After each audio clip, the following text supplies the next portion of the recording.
Press વાર્તામાં અમારી સાથે ઉપસ્થિત ડોક્ટર મનીષભાઈ જોશી, ડોક્ટર હિરેનભાઈ બેંકર, ડોક્ટર અમિત નાયક અને તમામ પ્રેસ મીડિયાના મિત્રોનું હાર્દિક સ્વાગત કરીએ છીએ. આજે આખા દેશમાં દરેક રાજ્યમાં દરેક શહેરમાં છાત્રોની ગુંજ એટલે કે છાત્રોનો અવાજ ખૂબ આક્રોશ સાથે બુલંદ થઈ રહ્યો છે.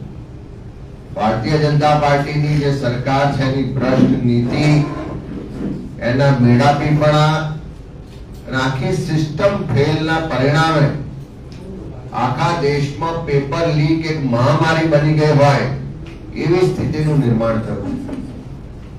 છેલ્લા 12 વર્ષમાં એટલે કે 2014 થી જોઈએ તો અત્યાર સુધી 150 કરતા વધારે પરીક્ષાઓના પેપર લીક થઈ ચુક્યા છે. અને એ પેપર લીક થવાને કારણે જે પરીક્ષાર્થીઓનું ભવિષ્ય ધૂંધળું બને છે, જે પરીક્ષાર્થીઓના સપના ચકનાચૂર થઈ જાય છે, એવા લગભગ 7.5 કરોડ પરીક્ષાર્થીઓ આ પેપર લીક થવાને કારણે આજે ખૂબ દુઃખી છે, ચિંતામાં છે અને ભારે આક્રોશ સાથે આખા દેશમાં પોતાના અવાજને છાત્રગુંજ કાર્યક્રમના માધ્યમથી બુલંદ કરી રહ્યા છે. આ પરીક્ષા પદ્ધતિની સામે સવાલો ઉઠ્યા છે. આખા દેશની જે શિક્ષણ વ્યવસ્થાઓ છે એની સામે સવાલ ઉઠ્યા છે. આખી સરકારની જે નિષ્ફળતા અને ભ્રષ્ટાચાર છે એની સામે આજે એક એક વિદ્યાર્થી, એક એક યુવાન, એક એક વાલી, એક એક પરિવાર આખા દેશમાં પ્રશ્ન પૂછી રહ્યા છે. પણ પ્રધાનમંત્રી શ્રી ચૂપ છે, શિક્ષણ મંત્રી ચૂપ છે, આખી સરકાર ચૂપ છે. અને એકમાત્ર જો આખા દેશના યુવાનો, વિદ્યાર્થીઓનો અવાજ બનવાનું જો કોઈ કામ કર્યું હોય તો રાહુલ ગાંધીજીએ કર્યું છે. અને એના જ કારણે જ્યારે અલગ અલગ જગ્યાએ છાત્રગુંજ કાર્યક્રમ થાય ત્યારે હજારોની સંખ્યામાં વિદ્યાર્થીઓ, પરીક્ષાર્થીઓ આવે છે. પોતાના પ્રશ્નો, પોતાની પીડા, તકલીફ, આખી સિસ્ટમ જે ફેલ છે એની સામે અવાજ ઉઠાવે છે. અને જે રીતે આખા દેશમાં પરીક્ષાર્થીઓમાં ચિંતા છે કે દરેક પરીક્ષાર્થી પોતાના ઉજ્જવળ ભવિષ્ય માટે ખૂબ મહેનત કરતા હોય છે. રોજ 8 થી 10 કલાકની પરીક્ષાની તૈયારી કરે અને પરીક્ષાર્થી એકલો નથી જોડાયેલો હતો, એની સાથે એનો આખો પરિવાર એની પાછળ મહેનત કરતો હોય છે. એના માતા પિતા હોય, ભાઈ બહેન હોય કે આખો પરિવાર સતત એની સાથે સમર્થનમાં, એની સાથે સહભાગી થઈને તૈયારી કરાવતા હોય છે. સાથે સાથે પરીક્ષાથી જ્યારે પેપર આપવાનો હોય છે, પરીક્ષામાં ભાગ લેવાનો હોય છે, એ નીટ હોય, JEE હોય કે અન્ય જે પરીક્ષાઓ છે યુપીએસસી થી લઈને એક એક પરીક્ષા પાછળ એ તૈયારી ને પરીક્ષા સુધીનો ખર્ચ ગણો તો લગભગ 9 લાખ રૂપિયા જેટલો ખર્ચ થાય. એટલે આખા પરિવાર પર આર્થિક બોજ પણ આવે છે. સાથે સાથે આર્થિક બોજ આવે એટલે આખો પરિવાર, જે મધ્યમ વર્ગ, ગરીબ વર્ગનો પરિવાર છે એના પર ખૂબ મોટું દબાણ પણ ઊભું થાય. અને સાથે સાથે પરીક્ષાના પેપરો લીક થાય, પરીક્ષાઓ સમયસર ના યોજાય, ભરતી પ્રક્રિયાઓ સમયસર ના પૂરી થાય, એના કારણે અનેક વિદ્યાર્થીઓના, પરીક્ષાર્થીઓની વય મર્યાદા ચૂકી જવાથી એનું ભવિષ્યના સપનાઓ ચકનાચૂર થઈ જાય.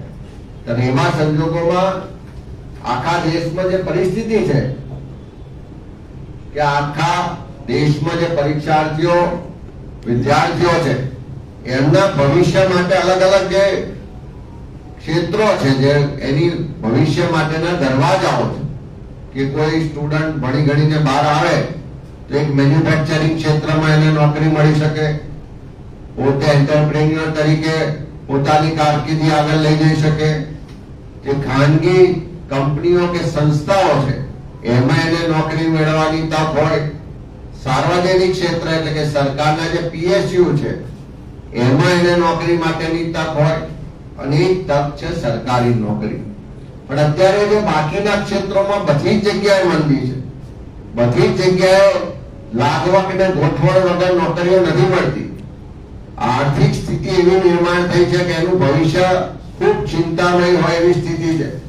એવા સંજોગોમાં મોટા ભાગના મધ્યમ વર્ગ ને ગરીબ પરિવારના લોકો એમનો દીકરો કે દીકરી સરકારી પરીક્ષામાં ભાગ લે, સરકારી પરીક્ષા પાસ કરે અને સરકારી નોકરી મેળવે ને એનું ભવિષ્ય સુરક્ષિત કરે એવી ચિંતા ને એવા સ્વપ્ન જોતા હોય ત્યારે એવા સંજોગોમાં અત્યારે જે વ્યવસ્થાઓ છે, લગભગ 6 લાખ જેટલી જગ્યાઓ સરકારી પદો માટે જે પરીક્ષાર્થીઓની સંખ્યા જોઈએ તો 9 કરોડ જેટલા પરીક્ષાર્થીઓ આ પરીક્ષાઓમાં ભાગ લે છે અને એનો જે રેશિયો જોઈએ તો 150 પરીક્ષાર્થીઓ એક જગ્યા માટે ભાગ લેતા હોય એની સફળતા મેળવતા હોય છે. એવા સંજોગોમાં આખી જે પરીક્ષા વ્યવસ્થા છે આજે 2 ભાગમાં વહેંચાઈ ગઈ છે. 2 રસ્તાઓ અત્યારે વિદ્યાર્થીઓ પરીક્ષાર્થીઓ અપનાવે છે.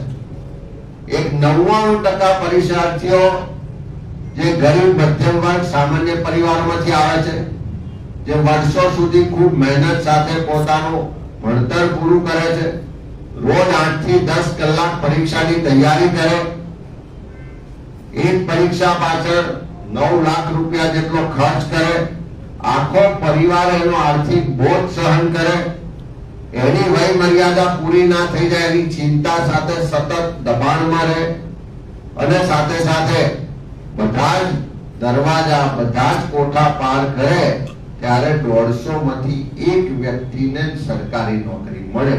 આવો વર્ગ 99% પરિવારો છે, 99% વિદ્યાર્થીઓ છે. અને બીજી બાજુ 1% વર્ગ એવો છે, પૈસાદાર વર્ગ છે, સેટિંગ વાળો વર્ગ છે, ભાજપની સરકારને એના નેતાઓ સાથે મેળાપી બનાવવાનો વર્ગ છે. એને કોઈ જાતની ચિંતા નથી.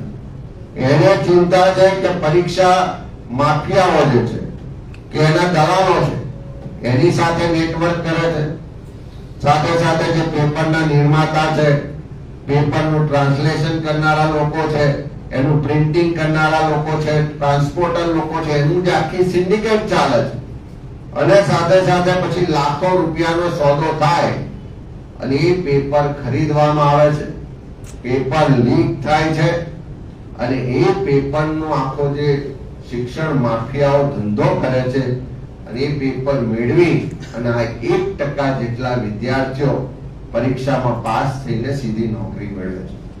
એટલે આજે 9 કરોડ જેટલા પરીક્ષાર્થીઓ હોય એમના માટે ખૂબ મોટો ચિંતાનો વિષય છે, ભવિષ્યનો વિષય છે કે આ જે રીતે અન્યાય થઈ રહ્યો છે એની સામે કેવી રીતે લડવું. સરકાર સાંભળતી ના હોય, શિક્ષણ મંત્રી એનો જવાબ આપતા ના હોય, આખી સિસ્ટમ ફેલ હોય, આખી સિસ્ટમ ભ્રષ્ટાચારી થઈ ગઈ હોય ત્યારે એવા સંજોગોમાં દેશના યુવાનોનું ભવિષ્ય શું. આજ ગુજરાતનો આપણે દાખલો લઈએ તો છેલ્લા વર્ષોમાં આખા દેશમાં જે 12 વર્ષમાં 152 જેટલા પેપરો લીક થયા. ગુજરાતમાં પણ આપણે જોયું છે તલાટીની પરીક્ષાના પેપરો લીક થયા, બિન સચિવાલયની પરીક્ષાના પેપર લીક થયા, જુનિયર ક્લાર્કની પરીક્ષાના પેપર લીક થયા, ફોરેસ્ટની પરીક્ષાના પેપર લીક થયા, સેવિકાની પરીક્ષાના પેપર લીક થયા, અનેક પરીક્ષાઓ રદ કરવામાં આવી. આવા આખા દેશમાં 152 જેટલા પેપર લીક થયા. એટલે આખા દેશમાં અત્યારે પેપર લીક એટલે એક મહામારી હોય એ રીતે દિવસે દિવસે વધી રહી છે. એની સામે આપણે જોઈએ છે કે રોજ બરોજ અલગ અલગ રાજ્યોમાં આંદોલનો થઈ રહ્યા છે. છાત્રગુંજના કાર્યક્રમોના માધ્યમથી યુવાનો ખુલીને બહાર આવી રહ્યા છે, શિક્ષણ વ્યવસ્થા સામે પ્રશ્નો પૂછી રહ્યા છે, શિક્ષણ વ્યવસ્થામાં જે ભ્રષ્ટાચાર છે એની સામે અવાજ ઉઠાવી રહ્યા છે. અને આજે દિલ્હીમાં વિદ્યાર્થીઓ યુવાનો સંસદ તરફ કૂચ કરવા સુધી પણ આગળ વધ્યા છે.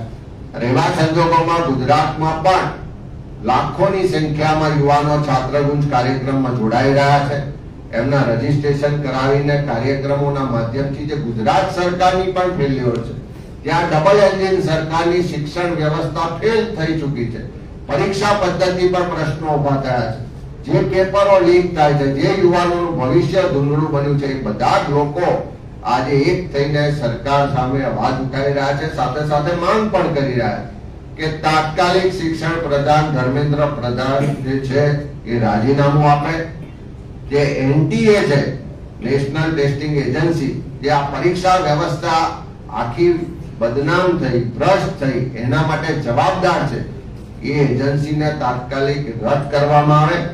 આખી શિક્ષણ વ્યવસ્થા છે, જે પરીક્ષા પદ્ધતિ છે, એમાં પારદર્શિતા લાવવામાં આવે અને ગુજરાતના દેશના યુવાનોને સન્માન સાથેનો જે રોજગારનો અધિકાર છે, એ અધિકાર આપવામાં આવે એવી માંગણી કરીએ છીએ. ખાસ કરીને અલગ અલગ રીતે જે સિસ્ટમ ફેલ થાય છે એના ઉદાહરણ સાથે, આંકડા સાથે અહીંયા તમારી વચ્ચે વ્યક્ત કર્યા છે કે એક નીટની પરીક્ષાનો પેપર લીક થાય તો એનો ભાવ જોઈએ તો 40 લાખ સુધીનો ભાવ થાય છે. JEE ની પરીક્ષાના પેપરો લીક થયા તો 15 લાખ સુધીના ભાવ બોલાય છે. અનેક જગ્યાએ અલગ અલગ રાજ્યોમાં અલગ અલગ પરીક્ષામાં લાખો રૂપિયા થી સોદા થાય છે અને યુવાનોના ભવિષ્યને બરબાદ કરવાની આખી એક સિસ્ટમ, એક નેટવર્ક સિન્ડિકેટ ઊભી થયું છે. એની સામે આ લડાઈ છે.